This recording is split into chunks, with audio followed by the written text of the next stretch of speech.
នេះគឺជាប្រតិទិនថ្ងៃឈប់សម្រាកនៅក្នុងឆ្នាំ2025នេះហើយនៅក្នុងឆ្នាំ2025នេះគឺយើងមានថ្ងៃឈប់សម្រាករហូតដល់22ថ្ងៃអ្នកទាំងអស់គ្នាអញ្ចឹងអ្នកដែលមានគម្រោងដើរលេងមាន plan ទៅបោះតង់ទៅ trip អីនៅណាគឺរៀបចំមកហើយទៅព្រោះថ្ងៃឈប់សម្រាករបស់យើងគឺល្អច្រើនមែនទែននៅក្នុងឆ្នាំនេះដោយសារតែវាជាប់ជាមួយនឹងថ្ងៃសៅរ៍អាទិត្យច្រើនបើកទំព័រឈប់សម្រាកដំបូងគេគឺនៅចំថ្ងៃនេះតែម្ដងដែលត្រូវជាថ្ងៃទី1ខែមករាជាទិវាចូលឆ្នាំសកលគឺយើងឈប់សម្រាកចំនួន1ថ្ងៃបន្តមកទៀតគឺថ្ងៃទី7ខែមករាគឺជាទិវាជ័យជំនះទៅលើរបបបល្ល័ង្កពុទ្ធសាសន៍ប៉ុលពតយើងឈប់សម្រាកមួយថ្ងៃដូចគ្នាហើយបន្តមកទៀតគឺថ្ងៃទី8ខែមិនិនាគឺជាទិវាអន្តរជាតិសិទ្ធិនារីគឺយើងឈប់សម្រាកមួយថ្ងៃហើយមកដល់ខែមេសាវិញម្ដងគឺយើងឈប់សម្រាកនៅក្នុងពិធីបុណ្យចូលឆ្នាំខ្មែររបស់យើងគឺចំថ្ងៃទី14 15និង16គឺយើងឈប់សម្រាករហូតដល់3ថ្ងៃហើយយើងចូលទៅដល់ខែឧសភាខែ5ហ្នឹងគឺឈប់សម្រាកច្រើនគឺថ្ងៃទី1ខែឧសភាគឺទិវាពលកម្មអន្តរជាតិឈប់សម្រាកមួយថ្ងៃថ្ងៃទី11ខែឧសភាពិធីបុណ្យវិសាខបូជាគឺយើងឈប់សម្រាកមួយថ្ងៃដូចគ្នាថ្ងៃទី14ខែឧសភា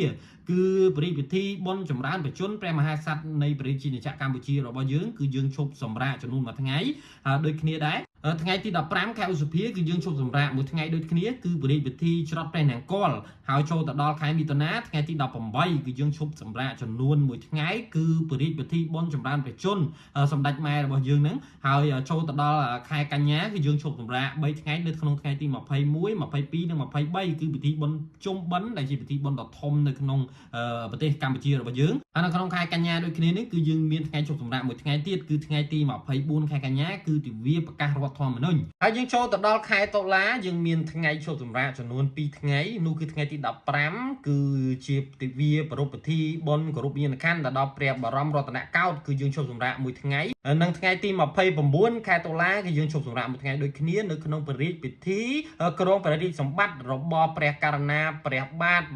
សម្ដេចព្រះបរមនាថនរោត្តមសីហមុនីដែលជាព្រះមហាក្សត្ររបស់ខ្មែរយើងហ្នឹងយើងចូលមកដល់ខែវិច្ឆិកាគឺយើងមានថ្ងៃឈប់សម្រាកច្រើនថ្ងៃដូចគ្នាគឺនៅថ្ងៃទី4ទី5និងទី6គឺជាព្រះរាជពិធីបុណ្យអុំទូកបណ្ដែតប្រទីបនិងសំពះព្រះខែអកអំបុកដែលជាព្រះរាជពិធីដ៏ធំនៅក្នុងប្រទេសខ្មែរយើងហ្នឹងហើយចូលដល់ថ្ងៃទី9ខែវិច្ឆិកាគឺជាព្រះរាជពិធីបុណ្យឯករាជ្យជាតិហើយនៅក្នុងខែធ្នូវិញគឺយើងឈប់បានតែមួយថ្ងៃទេគឺនៅក្នុងថ្ងៃទី29ធ្នូគឺជាទិវាសន្តិភាពនៅក្នុងប្រទេសកម្ពុជាយើងអញ្ចឹងសរុបថ្ងៃឈប់សម្រាកមកគឺមានរហូតដល់22ថ្ងៃហើយបញ្ជាក់តិចអ្នកនរគ្នានៅក្នុង22ថ្ងៃហ្នឹងគឺវាមានថ្ងៃឈប់ខ្លះចំថ្ងៃអាទិត្យដែរអញ្ចឹងណាអញ្ចឹងយើងរៀបចំកាលវិភាគដើរលេងឬក៏ទៅណាទៅតាម